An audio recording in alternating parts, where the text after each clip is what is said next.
S, ಎರಡನೇ ಪ್ರಶ್ನೆಯನ್ನ ನೋಡ್ತಾ ಹೋಗೋಣ ಮಕ್ಕಳ.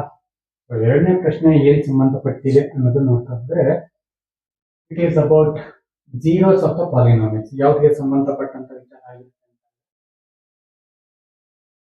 Zeros of the polynomial. ಮತ್ತೆ ಇಲ್ಲಿ ಒಂದ್ ಸ್ವಲ್ಪ ಎಕ್ಸ್ಟ್ರಾ ಟೈಮ್ ಅನ್ನ ತಗೊಳ್ತಾ ಹೋಗ್ತೀನಿ. ಯಾವ ಯಾವ ರೀತಿಯ ಪ್ರಶ್ನೆಗಳನ್ನ ಫ್ರೇಮ್ ಮಾಡಬಹುದು ಅನ್ನೋದನ್ನ ಡಿಸ್ಕಸ್ ಮಾಡ್ತಾ ಹೋಗೋಣ. ಇಲ್ಲಿ ಫ್ರೇಮ್ ಆಫ್ ಕ್ವಶನ್ ಅಂತ ಬಂದಾಗ ನಂಬರ್ ಆಫ್ ಜೀರೋಸ್ ಅಂತ ಕೇಳುವಂಥದ್ದು. ಎರಡನೇದು, which are the zeros of the polynomial, which are the zeros of the polynomial and form the quadratic polynomial, form the quadratic polynomial. Right?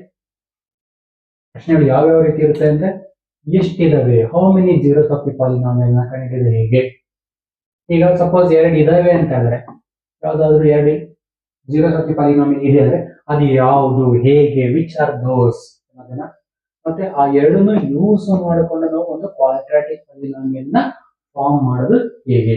ಈ ತರ ಸಂಬಂಧಪಟ್ಟಂತಹ ಪ್ರಶ್ನೆಗಳು ಯಾವುದಕ್ಕೆ ಸಂಬಂಧಪಟ್ಟಿರುತ್ತೆ ಅಂತ ಹೇಳಿದ್ರೆ, ಜೀರೋಸ್ ಆಫ್ ದಿ ಪಾಲಿನಾಮಿಯಲ್ಗೆ ಸಂಬಂಧಪಟ್ಟಿರುತ್ತೆ.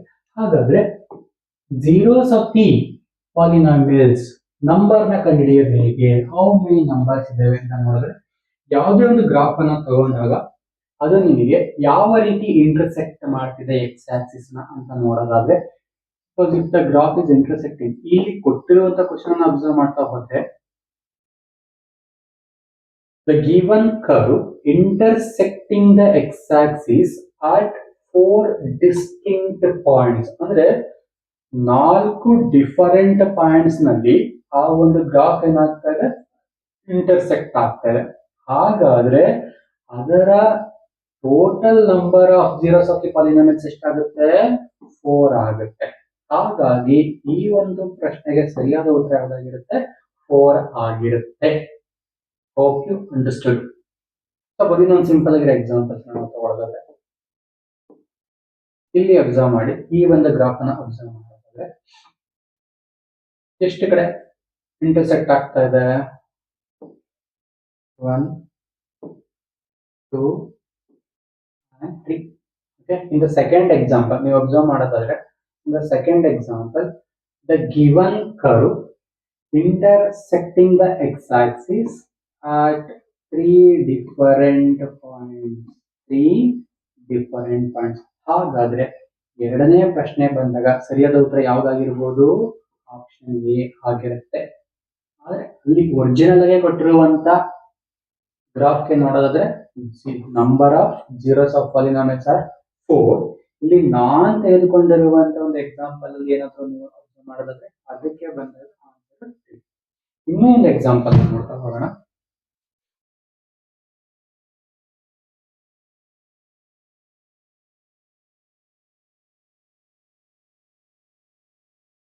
ಇನ್ನೂ ಒಂದು ಎಕ್ಸಾಂಪಲ್ ನೋಡ್ತಾ ಹೋದ್ರೆ,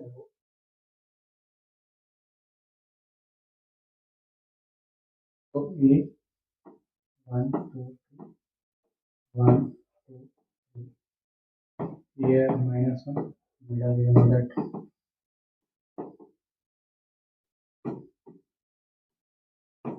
1 -1 -2 -3. ನಾನು ಮತ್ತೊಂದು ಗ್ರಾಫ್ ಅನ್ನ ಮಾಡ್ತಾ ಇದ್ದೀನಿ. ಯಾವ ರೀತಿ ಅಂತ ಹೇಳಿದ್ರೆ,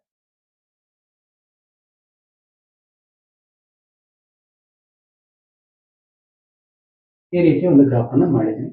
ಕೇವಲ ನೀವು ಅಬ್ಸರ್ವ್ ಮಾಡ್ತಾ ಹೋಗಿ.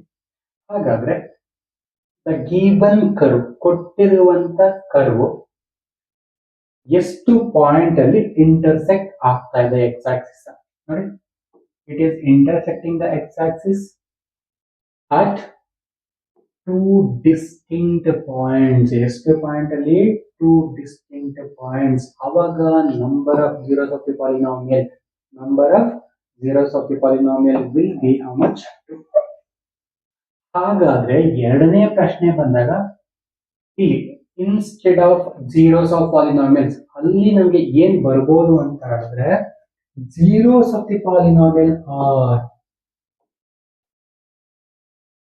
zeros of the polynomial, zeros of the polynomial or ಇದರ ಅರ್ಥ ಏನಪ್ಪಾ, ಯಾವ್ಯಾವ್ದು ಅಂತ ಕೇಳುವಂಥದ್ದು. ಜೀರೋಸ್ ಆಫ್ ದಿ ಪಾಲಿನಾಮಿಯಲ್ಸ್ ಆದ್ರೆ ಯಾವ್ದು ಹಾಗಾದ್ರೆ ಎರಡು ಅಂತ ಗೊತ್ತಾಯ್ತು. ಆದ್ರೆ ಯಾವ್ಯಾವ್ದು ಅಂತ ಬಂದಾಗ ಒಂದು ನೋಡಿ 1, ಇನ್ನೊಂದು 3.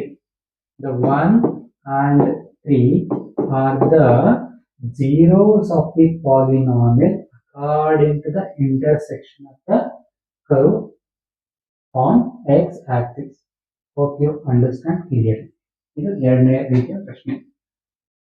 ಮೂರನೇ ರೀತಿದ ಏನಪ್ಪಾ ಅಂತ ಹೇಳಿದ್ರೆ, ಇದೇ ಕರ್ವನ್ನ ಕೊಟ್ಟಿದ್ದಾರೆ, ಎರಡು zeros of the polynomial ಇದೆ ಅಂತ ಗೊತ್ತಾಯ್ತು.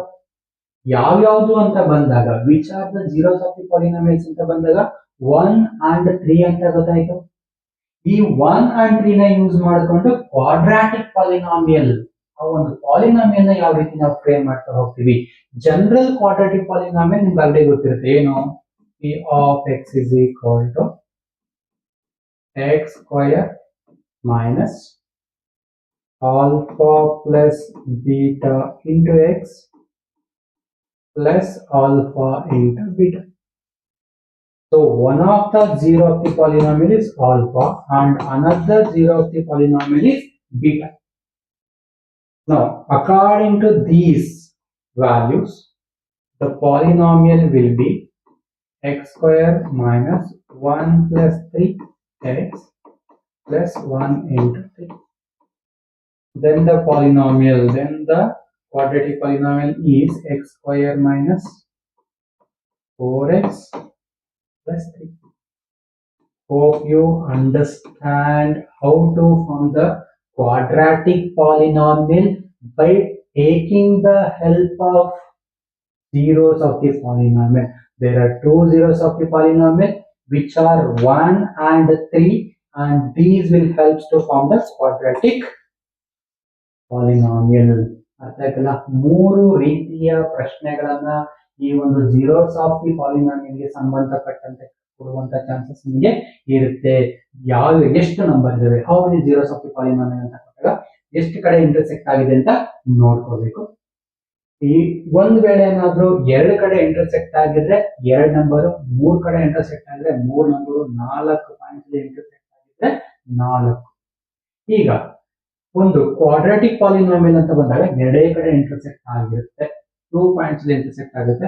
ಆ ಎರಡೂ ಪಾಯಿಂಟ್ ಅನ್ನ ಯೂಸ್ ಮಾಡಿಕೊಂಡು zeros of the polynomial r ಅಂತ ಕೊಟ್ಟಾಗ ಯಾವ್ಯಾವ್ದು ಅಂತ ಕೊಟ್ಟಾಗ 1 and 3 ಅಂತ ಹೇಳ್ತಿದ್ವಿ. ಇಲ್ಲಿ ಎಕ್ಸಾಂಪಲ್ ತಗೊಂಡಿರುವಂತ ಪ್ರಕಾರ ನಾವೆರಡನ್ನು ಯೂಸ್ ಮಾಡಿಕೊಂಡು ಯಾವ ರೀತಿ ನಾವು ಕ್ವಾಡ್ರಾಟಿಕ್ ಪಾಲಿನಾಮಿಯಲ್ ನ ಫ್ರೇಮ್ ಮಾಡೋದು ಅನ್ನೋದು ಗೊತ್ತಾಯ್ತು. ಒಂದು ನಂಬರ್ ಆಫ್ zeros, ಎರಡನೇದು zeros are and quadratic polynomial. So ಇಲ್ಲಿ ಮೂರು ರೀತಿಯ ಪ್ರಶ್ನೆಗಳನ್ನ ನಿಮಗೆ ಎಕ್ಸಾಮಿನೇಷನ್ ಕೇಳುವಂತ ಚಾನ್ಸಸ್ ಇರುತ್ತೆ. Hope you understand clearly.